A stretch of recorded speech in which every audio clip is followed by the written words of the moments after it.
Thank you, Mr. President. And before I speak on what it brings me to the floor, let me thank Chair Murray for her incredible advocacy on behalf not just of the women of your state and not just of the women of my state, but for women and their families all across the United States of America. I want to say how grateful I am. Thank you. Mr. President, we have had over the last 10 days or so, or 2 weeks or so, in the Senate, briefing after briefing that our constituents never get the chance to see. These are briefings by the intelligence community, by the Department of Defense about what the nature of the global threat is to the United States, the state of our national security, what they call the net effect is between where we are as a strategic force and where our competitors are as a strategic force. And without revealing anything that I've heard in any of those classified sessions, either in those sessions or as a member of the Intelligence Committee, I can tell you that I have found these briefings very sobering over the years.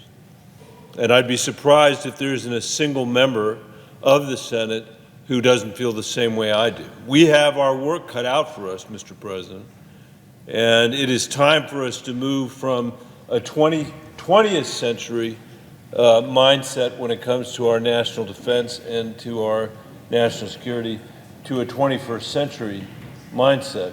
And that's not going to be easy. We're going to have a lot of choices to make as a body to do that. But I'm confident we will do it. And one of the places where we have a lot of ground to cover is space. My colleague from Colorado is on the floor this evening, and I'm very glad that he's here because he was governor of Colorado and he knows this issue as well as anybody in this chamber. I've seen it from the Intelligence Committee, and I deeply regret the fact that for many years, among other things, we've enabled the Chinese, in particular Beijing, I should say in particular, to steal a lot of our technology to be able to benefit their national security in the space race that we have. And so I'm really focused on this. And we have had, based in Colorado for many years, something called Space Command, which is the unified combatant control for space in the United States of America. That is, and the home has been in Colorado, and it's always been in Colorado. I'm not going to bore you, Mr. President, with one of the saddest stories I know about a process run completely awry that resulted in the top generals in the Air Force walking into the White House with a recommendation that said, we ought to leave Space Command in Colorado. By the way, the Assistant Secretary of the Air Force in the Trump administration was part of making that recommendation to the last White House. They walked into that White House with, as I said, the recommendation that it stay at Peterson Air Force Base, now Peterson Space Force in Colorado. And there were three principal reasons they were arguing that it should stay there. One was that it would reach full operational capability at Schriever or in Colorado faster than if it moved anywhere else, between 4 and 6 years faster. That it would be cheaper to repurpose assets in Colorado for Space Command than to move it across the country, to move it somewhere else, and that there would be massive attrition if Space Command were moved. And of course, roughly 60% of the personnel that are part of Space Command are civilians. They're not people that are in the Department of Defense, although 40% are people that are in the Department of Defense, and that worries me a lot. All those things worry me a lot, but nothing was of more concern to me, especially in the wake now of Putin's invasion of Ukraine. Nothing is more important than making sure that we get to full operational capability and that we do it in a way that makes sense. That's where the generals were on this issue. That's where the Assistant Secretary of the Air Force was. In fact, the people who went in to see President Trump said, if you're going to make a decision other than leaving Space Command in Colorado, you should delay the decision because nowhere else in America is ready to do the work that needs to be done. And instead, President Trump overturned their recommendation.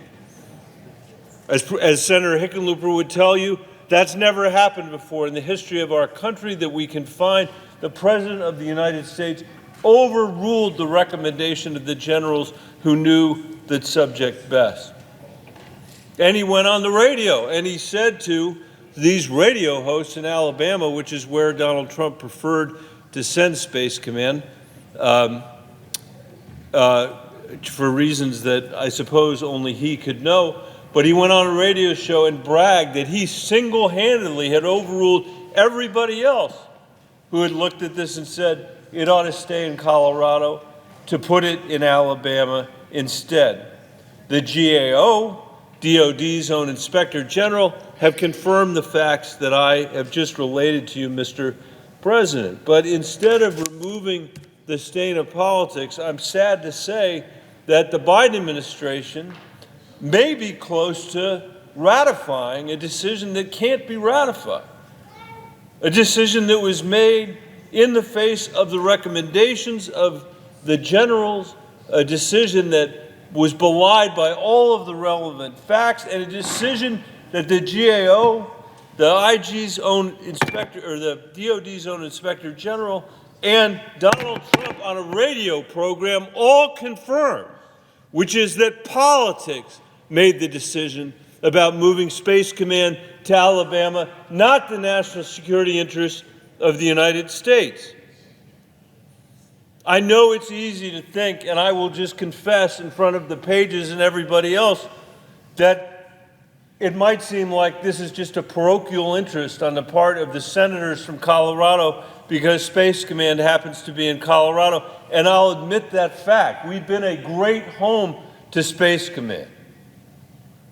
But I will also say that the months and months and months that we have dedicated, the years that we have dedicated to analyzing this decision, I think it is fair to say that we are here not representing the parochial interests of our state, but representing the national security interests of the United States.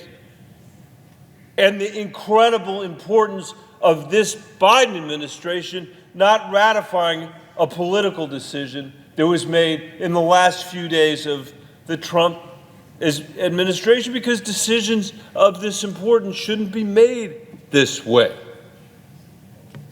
They should be made in the interests of our national security. And the Biden administration has the opportunity to restore the integrity of this process, and I think they do restore the integrity of this process. They will find that this Space Command belongs in Colorado and shouldn't be moved anywhere else. And I'm on the floor today to remind people here of the importance of this issue, the urgency of this issue, not just for Colorado, not even for Colorado, but for the country as a whole and for our national security as a whole. This is a decision that should be made in the interest of the national security of the United States of America, and that decision will lead the Biden administration, I think, to reverse Donald Trump's political decision, the decision that he went on a radio show to advertise for the people of Alabama, demonstrating the political spoil that he was holding up in one hand instead of saying he had done the right thing for the people who worked at Space Command, done the right thing for the mission that we all care about so deeply. And that, in the end, is what the American people, of course, deserve here, because our opponents and our competitors in space are not waiting for us to get out of our own way. It's critically important for us to give the people that are serving in this capacity a sense of security and a sense of stability about what the choice is going to be. With that, Mr. President, I yield the floor, and I thank the Senate for your attention.